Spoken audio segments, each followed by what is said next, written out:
नमस्कार, आप देख रहे हैं न्यूज पीआर। रिया सिन्हा आपके साथ है, हमारे साथ हैं आदेश पुरी। बिहार में फिलहाल छात्रों की क्या स्थिति है हमारे आंखों के सामने है। कोई भी एग्जाम उठाकर देख लीजिए या फिर बाकी बातें भी देख लीजिए, रोजगार की भी क्या अवस्था है हम सामने देख सकते हैं। ऐसे में हम उन नेताओं की बात करेंगे और साथ ही साथ सबसे पहले ये बता दें कि आज 25 जून है और 1975 में आज के ही दिन रात में आपातकाल घोषित किया गया था पूरे देश में। लेकिन फिलहाल हम छात्रों की बात कर रहे हैं और उस वक्त के छात्र आंदोलन की बात करेंगे, जेपी आंदोलन की बात करेंगे और उस समय बाकी नेता जो सक्रिय थे, जो आज बिल्कुल भूल गए हैं कि वो छात्र नेता बनकर ही आगे आए थे राजनीति में और क्या कुछ उन्होंने उस समय किया था और अब क्या कर रहे हैं। तो जो कुछ नाम है वो हैं लालू प्रसाद यादव, नीतीश कुमार, सुशील मोदी, नरेंद्र सिंह और वशिष्ठ नारायण सिंह। और जिनमें से कुछ नेता हमारे साथ हैं, आज हमारे मुख्यमंत्री ही हैं नीतीश कुमार जी, सुशील मोदी हमारे पूर्व उप मुख्यमंत्री रह चुके हैं। ऐसे में उन्होंने क्या कुछ किया है पिछली मतलब पहले और अब, उसमें क्या डिफरेंसेस है और क्या कुछ बदला है आदेश जी? देखिए, सबसे पहले तो मैं बताऊं कि आज इमरजेंसी का दिन है और इमरजेंसी को धार मिला था जेपी यानी जयप्रकाश नारायण के शामिल होने से और उन्हीं के कारण आपातकाल लगा भी, उनके द्वारा जिस तरह विरोध किया गया। लेकिन जेपी का सबसे बड़ा शक्ति बना था उसमें युवा शक्ति, और उसमें भी सबसे ज्यादा इंपॉर्टेंट रोल था बिहार के युवाओं का। आपको बताएं कि 18 फरवरी 1974 को पटना यूनिवर्सिटी के जो भी स्टूडेंट लोग हैं वो लोग एक कन्वेंशन का आयोजन करवाए थे और उसमें जो है बिहार राज्य छात्र संघर्ष समिति का जो है वो गठन किया गया। और उस समय मेनली मांग हुआ करता था वो जैसे उनके जो पढ़ाई लिखाई में जो वो जो पढ़ाई लिखाई व्यवस्था को अच्छा करने के लिए मेस के लिए बस भाड़ा भी उसमें शामिल था, और फिर से है कि सिनेमा हॉल में फ्री टिकट के लिए, ये सब भी उसमें मुद्दा हुआ करता था। उसको लेकर इन्होंने 18 मार्च 1974 को विधानसभा का घेराव किया और सरकार जो थी अब्दुल गफूर की, उसमें सीएम हुआ करते थे, तो उनका विरोध इन्होंने किया कि आप जो है बिहार की शिक्षा व्यवस्था में अव्यवस्था फैलाए हुए हैं, और इसको लेकर घेराव किया इन्होंने। पुलिस फायरिंग हुई, 3 छात्र मारे गए और इन्होंने उसमें के पूर्व शिक्षा मंत्री रामानंद सिंह के घर पर भी तोड़फोड़ किया था, और ज्यादा तोड़फोड़ हुआ, आग भी लगाई गई थी। हाँ, और आपको बताएं कि ये जो आपने नेताओं का चर्चा किया, लालू यादव, नीतीश कुमार, सुशील कुमार मोदी, रामविलास पासवान, नरेंद्र सिंह, वशिष्ठ नारायण सिंह, ये लोग जो थे, ये लोग अंत में इन लोग को आंदोलन को कोई मजबूती नहीं मिल रहा था, तो ये लोग जेपी के पास गए। उसमें जेपी जो थे वो भूदान आंदोलन से खुद को अलग कर लिए थे, और जेपी जो थे वो गुजरात में नव निर्माण आंदोलन जो छात्रों का चला था उससे भी प्रभावित थे, उनके पक्ष में थे।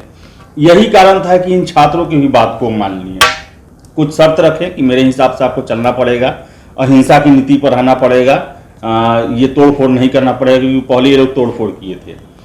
लेकिन आपको बताएं कि ये जो छात्र थे, बताएं लालू यादव उस समय बिहार राज्य संघर्ष समिति के जो छात्र संघर्ष समिति के अध्यक्ष हुआ करते थे, फिर से उसके सचिव थे सुशील मोदी, वशिष्ठ नारायण सिंह, नरेंद्र सिंह, सारे लोग स्टूडेंट लीडर थे लोग। उसमें ये लोग बिहार में कैसे भविष्य का पढ़ाई लिखाई अच्छा हो और बिहार का जो छात्रों का जीवन जो हो वो सुगम हो, इसके लिए उन्होंने आंदोलन किया। और 77 में 21 मार्च 77 को इमरजेंसी खत्म हुआ, चुनाव हुआ, लालू यादव भी एमपी बने। उसके बाद आपको बताया रामविलास पासवान भी बने एमपी, सुशील मोदी नहीं लड़े थे चुनाव, वो तो संगठन से जुड़े हुए थे। रामविलास पासवान भी बन गए थे, नरेंद्र सिंह, जितने लोग थे सारे लोग पॉलिटिक्स में आए, और बाद में यही लोग बिहार और देश की राजनीति को भी अपने हिसाब से घुमाए। उस वक्त ये सोचा गया होगा कि ये लोग स्टूडेंट्स के लिए आवाज उठाते रहेंगे हमेशा, क्योंकि ये लोग छात्र आंदोलन से ही आगे निकले थे, जयप्रकाश नारायण के साथ आगे निकले। लेकिन अब हम बात करेंगे प्रेजेंट की। प्रेजेंट में हमारे मुख्यमंत्री नीतीश कुमार हैं, सुशील मोदी हमारे उप मुख्यमंत्री रह चुके हैं, रामविलास पासवान जी भी हमारे साथ थे। तो अब हम खास तौर से बात करें हमारे मुख्यमंत्री और सुशील मोदी जैसे नेता क्या कुछ कर रहे हैं बिहार में स्टूडेंट्स के लिए। देखिए, बता रहे हैं आपको स्टूडेंट क्या ये जितने भी जो नेता आप जिसमें हम लोग ने चर्चा किया, ये साधारण घर के रहने वाले थे, गरीब फैमिली, और उसमें से भी जो है निचली जातियों के थे, जैसे लालू यादव, नीतीश कुमार, रामविलास, लोग सब कुछ जो थे ओबीसी या जो एससी कैटेगरी है उनसे थे। तो एक बहुत बड़ा आशा बना, जो यहाँ के वोटर इसलिए वोट भी किए क्योंकि ये बहुत बड़े आशा बने कि ये अगर आएंगे तो हमारे समाज उसका कल्याण करेंगे, जिस वर्ग से आते हैं, स्टूडेंट वर्ग से आते हैं, उनका भी कल्याण करेंगे। लेकिन दुर्भाग्य रहा कि वैसे लोग बने जो गए तो सबसे पहले उसी व्यवस्था को नजरअंदाज किए, बर्बाद किए, जिसके बदौलत वो पहुंचे थे। जैसे लालू यादव 1990 में बनते हैं बिहार के मुख्यमंत्री, और देखिए 1990 तक पटना यूनिवर्सिटी, जिससे लालू यादव पॉलिटिक्स करके वो नेता बने थे, वो पटना यूनिवर्सिटी 1990 से ही बर्बाद होना, पटना यूनिवर्सिटी में महासचिव भी रहे। हाँ, वह बर्बाद होना शुरू हो गया। उसके बाद 15 साल ये चलाए पटना यूनिवर्सिटी का खस्ता हाल। 15-16 साल से नीतीश कुमार हैं, उन्होंने कभी भी पटना यूनिवर्सिटी पर ध्यान नहीं दिया। कहने का मतलब, एक दिलीप जो है छात्र नेता हमेशा एक बात बोलते हैं कि हमारे नेताओं में एक खूबी है कि जिस सीढ़ी से चढ़ते हैं वो उस सीढ़ी को तोड़, सबसे पहले उस सीढ़ी में आग लगा देते हैं, कोई दूसरा न चढ़ पाए। आज वही है। आज देखिए कि 1974 से भी खराब स्थिति यहाँ के स्कूल कॉलेजों की है। 1974 में कम से कम 3 साल में ग्रेजुएशन हो जाता था, कम ही लोग पढ़ता था, लेकिन टीचर होते थे, क्लास लेते थे, कॉलेजों में पूरा टीचर होते थे, इतना जरूरत है। आज जाके देख लीजिए कितने ऐसे डिपार्टमेंट है यूनिवर्सिटी में जहां पर टीचर नहीं है, बहाली नहीं हुआ। अगर हम लोग देखें, ये लोग समाजवाद की बात करते हैं, लेकिन अगर समाजवाद में कौन आते हैं कि सभी का विकास हो, गरीब जो है वो भी, तो आप देखिए कि स्कूल का स्थिति यहाँ पर क्या है। जो 10th तक का स्कूल है वहां पर इतना व्यवस्था खराब है कि अब गरीब के बच्चे ही वहां पर जा सकते हैं, जो भी ठीक है वो नहीं भेजता। इवन कि उस स्कूल में पढ़ाने वाला टीचर भी अपने बच्चे को उसमें नहीं पढ़ाता है। इनफैक्ट आप सोचिए कि गरीबों के लिए या फिर उन लोगों के लिए लाया गया था जो आर्थिक रूप से कमजोर हैं, तो उनको तो ऐसा ये कर दिया ना कि तुमको कमजोर ही रहना है। गरीब गरीब ही रह जाएगा, अमीर अमीर होता जाएगा। हाँ, तो अमीर तो उस समय भी अच्छा स्कूल में पढ़ता था, आज भी है अच्छा स्कूल में पढ़ रहा है, या अब तो उससे भी खराब स्थिति होगी। आप देखिए उसका स्वास्थ्य व्यवस्था में गरीब ही लोग जाते हैं हॉस्पिटल में दिखाने के लिए। आपको पता है कि यहाँ के स्वास्थ्य व्यवस्था का क्या हाल है सभी जगह, चाहे बिहार का सबसे बड़ा अस्पताल PMCH क्यों ना हो। कोरोना ने तो और भी आंख खोल दिया है। तो ये लोग वो थे कि जिन्होंने उसका सहारा लिया, लेकिन कभी जिस रास्ते से आए उस रास्ते को दुरुस्त करने का प्रयास नहीं किया। इन्हें डर था कि उस रास्ते को हम अच्छा करेंगे तो फिर कोई दूसरा आ जाएगा, और फिर से इन्होंने आंदोलन को भी कमजोर किया।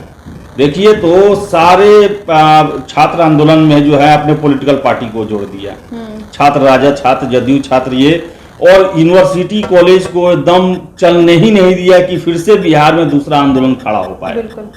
अब जो है एक पैरेलल कोचिंग व्यवस्था, जो अशोक राजपथ था पहले, उसके दूसरे तरफ यूनिवर्सिटी इस समय क्लास चलता था, अब उसके दूसरे तरफ चलता है, कोचिंग पे चलता है, शिफ्ट कर गया वो।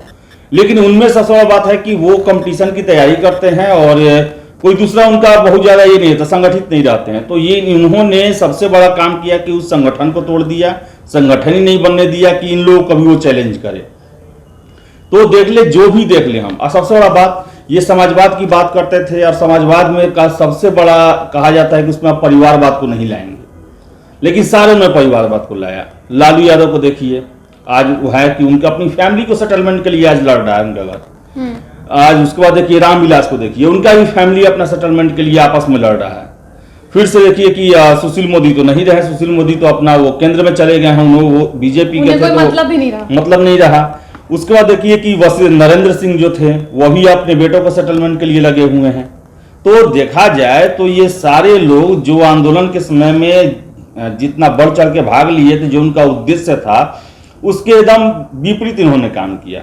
संपूर्ण क्रांति का नारा दिया था जेपी ने, लेकिन इन्होंने कभी भी जो अपने शासन रहते दौरान कभी भी क्रांति लाने का प्रयास नहीं, और ना ही संपूर्णता, को संपूर्ण का तो बात ही हटा दिए, कभी सोचा भी नहीं इन्होंने। तो मैं तो यही समझता हूं कि इन लोगों ने जेपी को बेवकूफ बनाया। जेपी इन सीधे साधे छात्रों के चक्कर में आ गए, इनकी बातों में आ गए, लेकिन उसके बाद इन्होंने जैसा ये रखा, उन्होंने सरकार को बदला, आंदोलन चला, लेकिन जैसा सपना उन्होंने देखा था उनके इन चेलाओं ने कभी नहीं पूरा किया। वो उनको धोखा ही दिया गया इनके द्वारा, क्योंकि जिस संपूर्ण क्रांति जो आम जनों के जीवन में बदलाव के लिए बात किए थे, जो कि उस समय आज़ादी के 25-30 साल तक नहीं पूरा हुआ था, जिसे देखकर जेपी जो है काफ़ी उदास रहते थे और उसमें चेंजिंग लाने के लिए इन्होंने किया था। लेकिन ये लोग भी हैं, यही कांग्रेस के खिलाफ और कांग्रेस नीति के खिलाफ लड़ने वाले लोग सारे आज कांग्रेस के साथ बने हुए हैं और सारे जो है अपना भविष्य कांग्रेस के साथ ही देखते हैं। इन्हें लगता है कि उन्हीं के साथ हम सुरक्षित हैं और जो कांग्रेसी कल्चर है इन्होंने अपने घर में भी ला दिया, अपने पार्टी में भी ला दिया और जो जेपी का सपना था वो 1% भी पूरा नहीं हुआ। तो फिलहाल आज के इस डिस्कशन में इतना ही। आपातकाल के दिन को डार्क डेज ऑफ डेमोक्रेसी के बारे में बताया जाता है, डेमोक्रेसी कहा जाता है और हम आज जो है 25 जून 1975 को आपातकाल लगाया गया था आज की रात से।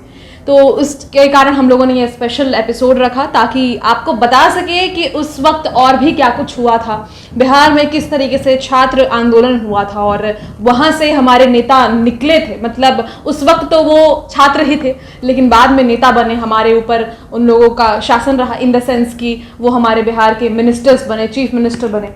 फिलहाल नीतीश कुमार भी उनमें से एक हैं। बट अभी बिहार में छात्रों की क्या स्थिति है वह उन बातों को जुटलाती है कि इन लोगों ने कितना सब कुछ आंदोलन लड़कर फिर यही दिन दिखाना था, तो फिर उन्होंने एक तरह से धोखा ही दिया है बिहार की जनता को और जेपी को। फिलहाल इस वीडियो में इतना ही और भी खबरों के लिए न्यूज़ पीआर के साथ बने रहें।